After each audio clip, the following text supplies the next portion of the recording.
Welcome, everyone. Welcome. Glad you could see our little organized chaos there. But we're excited that you're joining us today for our crop chat about fundraising and recruitment. Let me share my screen actually, and we will go ahead and get started. I know we've only got allocated about 30 minutes for this, but so we want to be respectful of everyone's time. So let me get the stuff out of the way so I can actually get it sharing.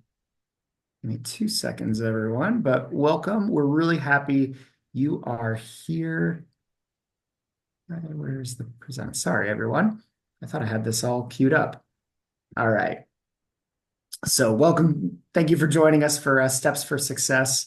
We're going to be talking a lot about recruitment and fundraising. Everyone has been invited who participates in the Crop Hunger Walk. So when Rachel and I were planning it, we wanted to keep it pretty general. So whether you're fundraising as a walker, whether you're recruiting as a team captain, or as someone who plans and organizes your walk itself, we really wanted to just give really overarching concepts for how you can be successful in your efforts as you plan for your crop hunger walk, whether that be this spring or this fall. So we're really excited you're joining us for this event today. As I mentioned, I am Andrew Gifford. I'm a CWS Community Engagement Manager based in Columbus, Ohio. And Rachel, I'll let you introduce yourself. Rachel Kessel. I'm a CWS Community Engagement Specialist, and I am based out of Grand Rapids, Michigan. All right. A little bit of housekeeping for today's webinar.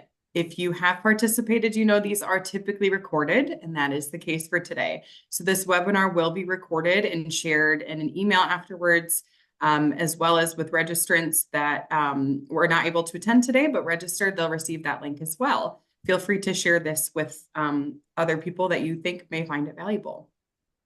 For any questions that you might have during the webinar, we ask that you put those in the chat, and there will be a time for Andrew and I to address questions at the very end. If it does go a little bit over 2:30, we'll stick around. If you don't want to and have other things to get to, feel free to hop off. And the other thing is to just reach out to your CWS staff for follow-up questions from today's crop chat. So if you are unsure who your CWS staff is, reach out to your team captain, planning team member, or even the web walk email at the Crop Hunger Walk website, and we can get you to the right person to help address questions for your walk. Yeah, thanks, Rachel. And speaking of the website, we wanted to make sure that it was clear to everyone that the website has some wonderful resources for you, all about recruitment, all about fundraising tips. There's all sorts of stories available there. So if you just go to crophungerwalk.org, or if you go to your local website too, so that would be crophungerwalk.org/city state. Or if you don't know it, you can always find it, of course. But there will be a resources tab. And so I encourage you, check out that resources tab. There's all sorts of wonderful things about what Rachel and I are talking about today, as well as what Aaron and Nick are going to be talking about next week for communications. So really take some time to check that out as you're preparing for your walk, whether it's this spring or next fall, and look forward to what you find there. There's some really good stuff, and our new theme is about ready too. So we're really excited about that. I will be talking about the idea of thinking closer and not further when it comes to donating, raising funds as a walker, or planning your walk. So as Andrew said when we started the webinar, all of what we're going to be sharing today is really content that can be applied for any different dynamic or way that you're involved with your local crop hunger walk. So when it comes to these different areas, the biggest thing to keep in mind is when you're asking for people to join you in these efforts, whether that's you're asking your family and friends to donate to support, you're asking someone to join the planning team as a new member, or to take over as team captain at your church. Just keep in mind that the most impactful and the most authentic way you can do this is by sharing why this matters to you, and by identifying people who want to come alongside that mission with you and the care that we have for serving our vulnerable neighbors through hunger, through working to help fight hunger, poverty, displacement, and disaster. I was on a webinar, I believe it was last spring, that shared this idea, and I thought it was such a tangible and a very approachable a way to asking individuals to help support you in these efforts. The webinar was specifically talking about when you're asking people to support your fundraiser as a walker, but I thought it was a really great approach and idea that could be applied to any aspect of your walk. So they had suggested making a list of the top 10 circle of people. So if you're a walker, this might be your top 10 family and friends, or maybe it includes a few people in your community as well, but people that you think might be most likely to support you in these efforts. And maybe it's not something that they're passionate about themselves, but people who you know care about you and want to support you in the things that you're passionate about. When it comes to asking for a team captain, maybe that list is only 5 people or 3 people. But just being really intentional in your thought process and in planning for who it is that you want to ask to support you with crop duties and different areas that you can be involved. Another thing that I think is important to highlight is to not feel limited by your church or different other associations that you're involved with. Think outside the box. If you're looking for a new treasurer for your walk, think about who maybe has been a long-time walker that is involved with, who's a CPA at work. And so it doesn't necessarily have to be someone within your church or within churches in your community even. I know Andrew's going to talk a little bit more about recruitment. But when it comes to recruiting new teams for your walk, doesn't necessarily have to be churches or groups that have been a part of it in the past. It could be a new business in town. It could be your place of work. So to just really think about our community groups that are passionate about supporting this type of work as well. So just don't feel limited by that type of model, even though that is, where a lot of the supporters for Crop Hunger Walk come from. And the last thing is to always keep in mind to do what you're comfortable with and to do what feels best and most authentic to you. You may have someone that shares tips at your team captain rally about door knocking on their neighbors, and that's not something that you necessarily feel comfortable with. Or you don't have that type of setup in your community and where you live. Maybe you live out in the country. Just really take these tips to apply this in a way that feels that's something that you're going to be comfortable with and something that comes across as just really personal and passionate in your support of Crop Hunger Walk. Thanks, Rachel. I'm going to go a little bit rogue right now, and I'm going to invite folks, if you have any questions, please feel free to put that in the Q&A, but if that sparked some ideas for you on who you might invite or ask, whether it be invite them to walk with you, invite them to give to you this year, feel free to drop that in the chat. We'd love to see if you come up with ideas, and feel free to do that as I'm talking too. Like I said, we wanted this to be a 30-minute webinar, real brief, but also want to get some ideas from all of you and what you're thinking of. So one thing that Rachel and I talked about as we were preparing for this, that I don't think we always take advantage of, either us as CWS staff, but also in encouraging you all as walkers, planning team members, team captains to do, is re-recruitment. And so, it's very easy for us to just think bigger and, oh, I got to raise more.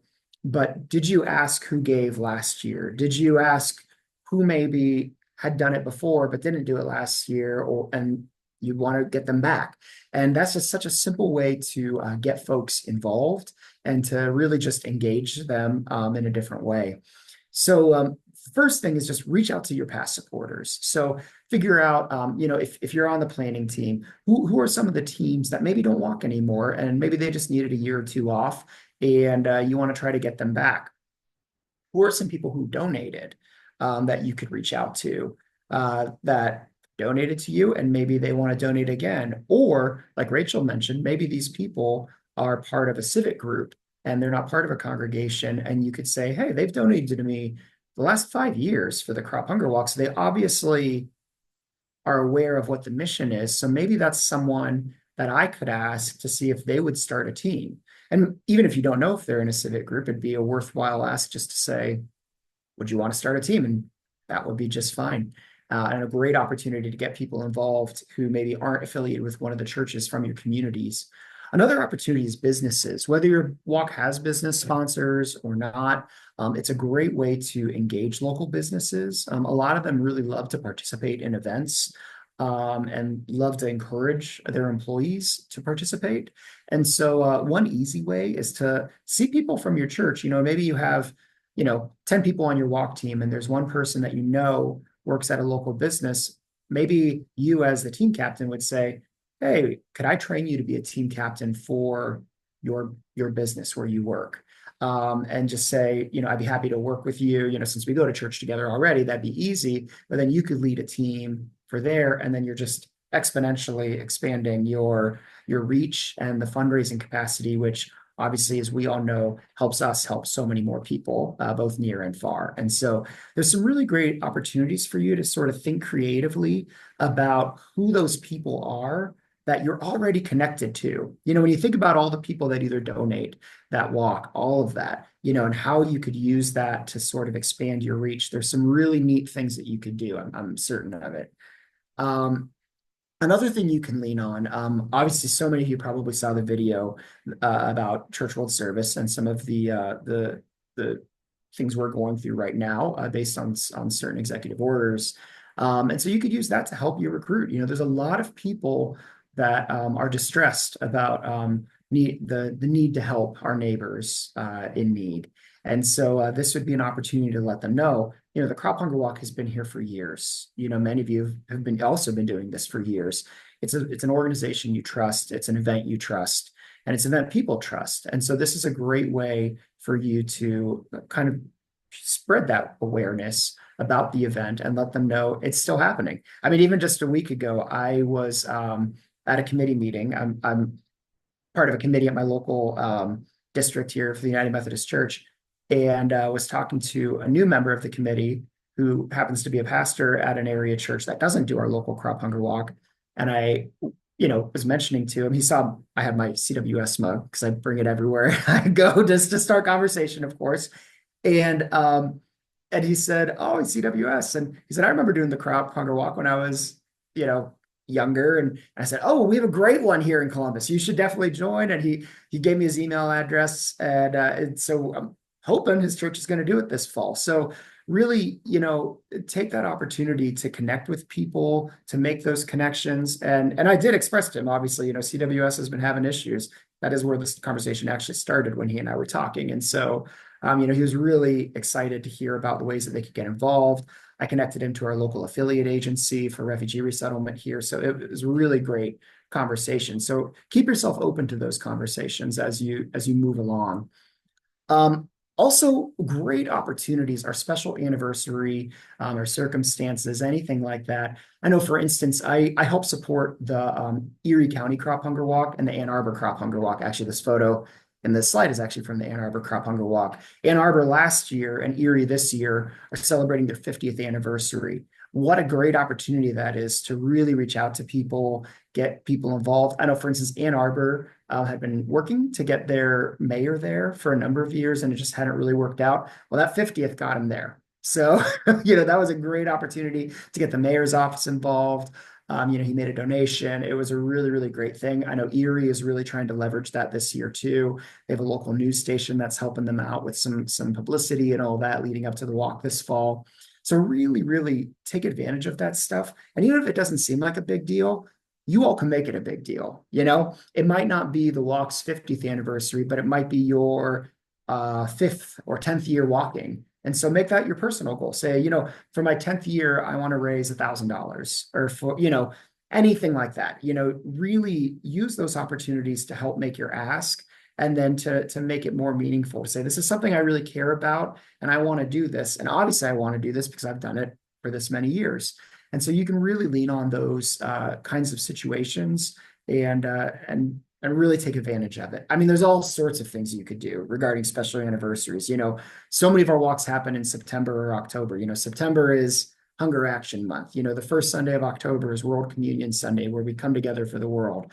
There's all sorts of things you could do to really make it a big deal. And so, we as your CWS staff also are happy to help you figure that out. I'm happy to coach you through some of that. But there are a lot of really wonderful ways that you can think about the circle that you already have connected to you through the Crop Hunger Walk, or who have been connected in the past, and really expand upon that. There's really some great opportunities available to you. And Andrew, I did want to highlight a couple of those suggestions that were put in the chat while you were talking. We had someone recommend or mention that they've had retirement communities participate in their walk. They've done restaurant fundraisers, and Pat also highlighted that they had a new church last year that he approached 3 different times before they joined, and the youth group was there and enthusiastic and good participation. So yeah, those are great encouragements to share. Thank you, Pat and Chris, both for sharing that. That's awesome. Actually, interesting that sparks an idea for me. If you don't mind me talking for a minute, Rachel, I guess we're a little ahead of schedule, so Oh, go I can ahead. share. Yeah. So I was able to recruit a team captain for my local church. Being CWS staff, it's hard for me to serve as team captain. So I always tell them I'll help them, but it's not even a guarantee that I'll be at the walk that year. And so I always feel like it's good to have someone there. And the woman who helped me out was really involved in her local hot yoga studio. And this was more than just hot yoga. It was pretty intense. But she did a fundraiser, and our church, I was amazed at how much money we were able to raise by doing that. I was a good sport and showed up, and it was, I mean, I run and do all that kind of stuff, so I felt like I was going to be prepared. I was not prepared for this this workout, but it was really cool. And that was just our team, and I think it was only about 3 of us from our team that were there. But then they advertised it within the studio, and so there were probably about 25 people there at this event, and we raised probably $800 for our team through that event, $800 to $1,000 for our team, which was phenomenal. And so, there's really cool things that even just on a small scale, like it doesn't have to be a whole walk wide sort of special connection or event, but you can do things like that as a team or as a church or whatever you want to do. I just remember that it stuck in my head because I was drenched afterwards, but it was fun. It was a lot of fun. Good opportunity. All right, Rachel, I'll pass it over to you. Thanks, Andrew.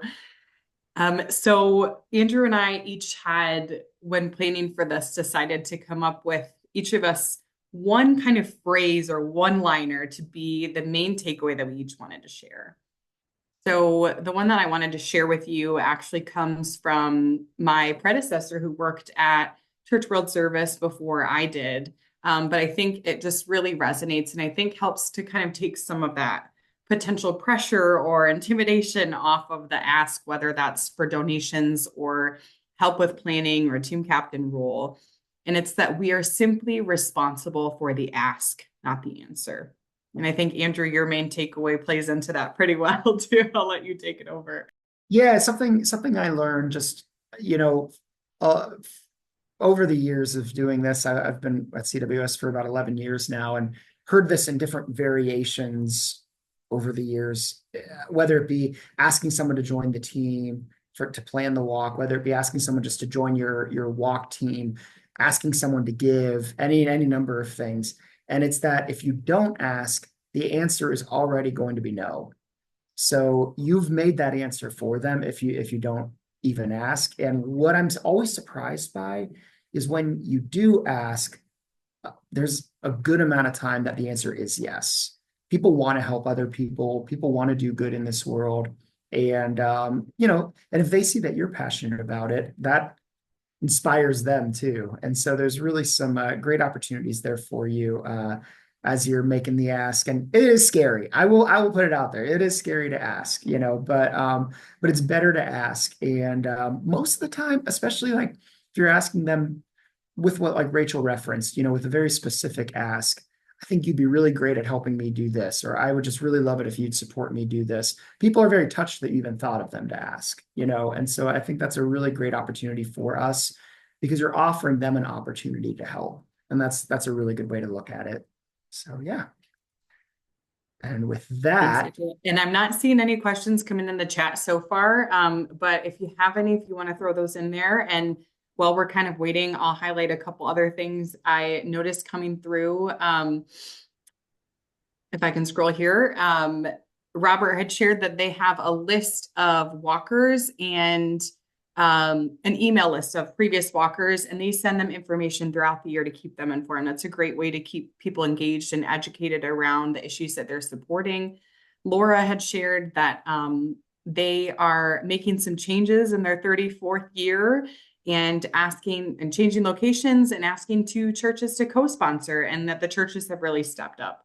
So, That's a great yeah, idea. When you if you ask the can, church that's kind of on the fence and they kind of are participating, but if you ask them to do something a little bit more, sometimes it's a great way to engage them in a broader way. Yeah, absolutely. Yeah. So if you don't have any questions, if you want to keep throwing in some of those success stories and ways that you've seen that engagement and recruitment work really well for you, we'd love to hear those as well. We'll give it a couple minutes, and if not, we'll conclude our time. But while we're kind of waiting for any questions that might roll in, I did want to say, as you were talking, Andrew, it sparked my mind that you always use your birthday as a reason to kind of fundraise. And your birthday falls right near World Water Day. So a doubly good kind of excuse. So like you were saying with September and October having relevant anniversary, situations around hunger, just kind of get creative with those ideas with fundraising. If you're, I know some people that ask for their birthday and Christmas gift every year for family and friends for donation there. So just, yeah, some other thoughts that were sparked. oh, I see. There's some cool stuff that's come through, and I'll highlight a little bit. I know Laura is actively planning her walk right now. Laura Lupton, she's with Cumberland County in North Carolina.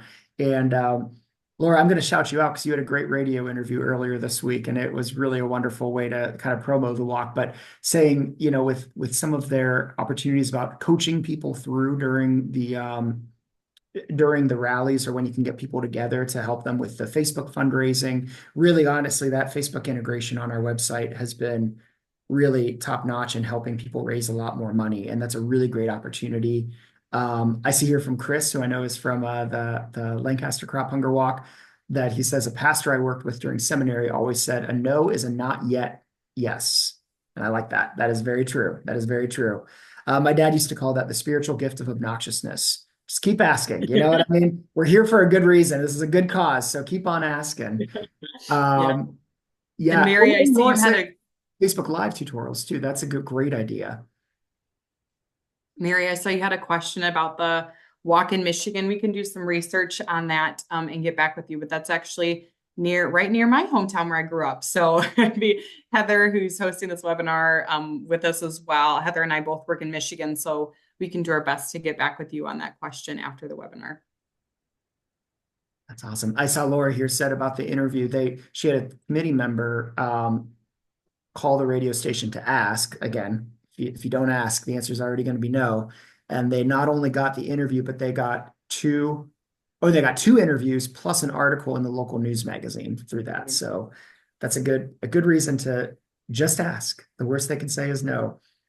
We're trying that here in Central Ohio. We've never been connected with the local news, and there's a guy who's an anchor who is connected to a local denomination here, one of our partner denominations with CWS. And I said, I think we need to get him. And I heard about a connection through the committee, and so we're just going to try. I don't know what the answer is going to be, but we're going to try.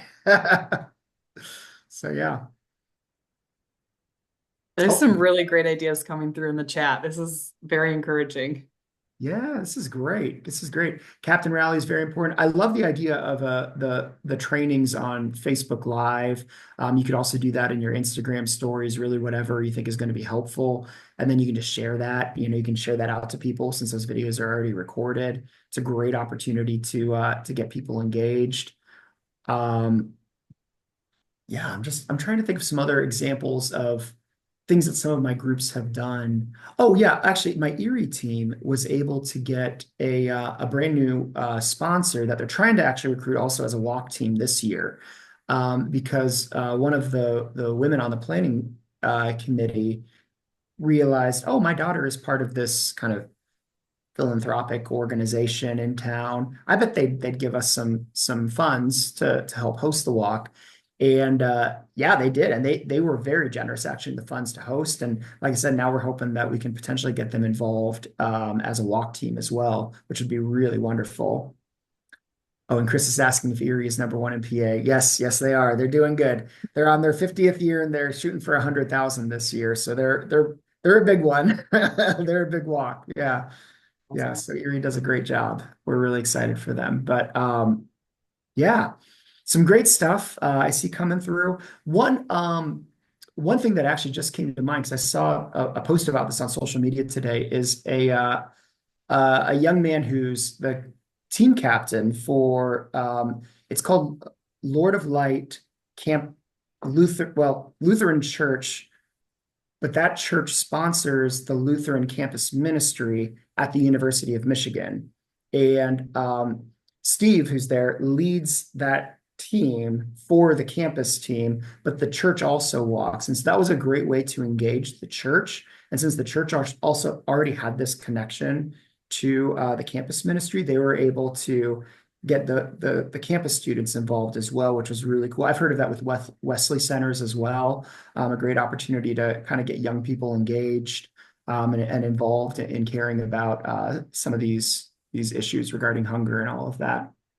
Yeah, I had a walk last year that was celebrating the Tri-Cities Crop Hunger Walk in Michigan here that was celebrating their 50th year. And they did these re-recruitment strategies that we shared that Andrew talked about. And it was a great reason. They sent out letters to every church that had ever participated in the 50 years in their walk and got a couple of new teams. And one team in particular had a youth pastor that came on as kind of the team captain and representative and had really great youth participation and show up from their walk. And they went from raising around $40,000 for their walk to last year almost raising $60,000 for their walk, which was just really incredible. So just to kind of see that, these strategies really do, as you're all sharing in the chat, make a big difference and help to further that mission and the work that you're so passionate about supporting Church World Service in your local hunger agencies in. Absolutely. And we actually did have a question come in about some of I'll go ahead and read it so that way it can be shared in the recording too. And the question is from Sharon, and it's, how is release of crop funds raised being curtailed worldwide, and obviously also regarding our refugees in the US? My crop walk friends are already asking, what can they do about the government policies we're hearing? So just to be clear, that Crop Hunger Walk, as we always say, is the backbone of everything that Church World Service is able to do. It is our largest fundraiser, just in general. It raises around $6.5 million every year annually, and that is tremendous for all of the overseas work that we do.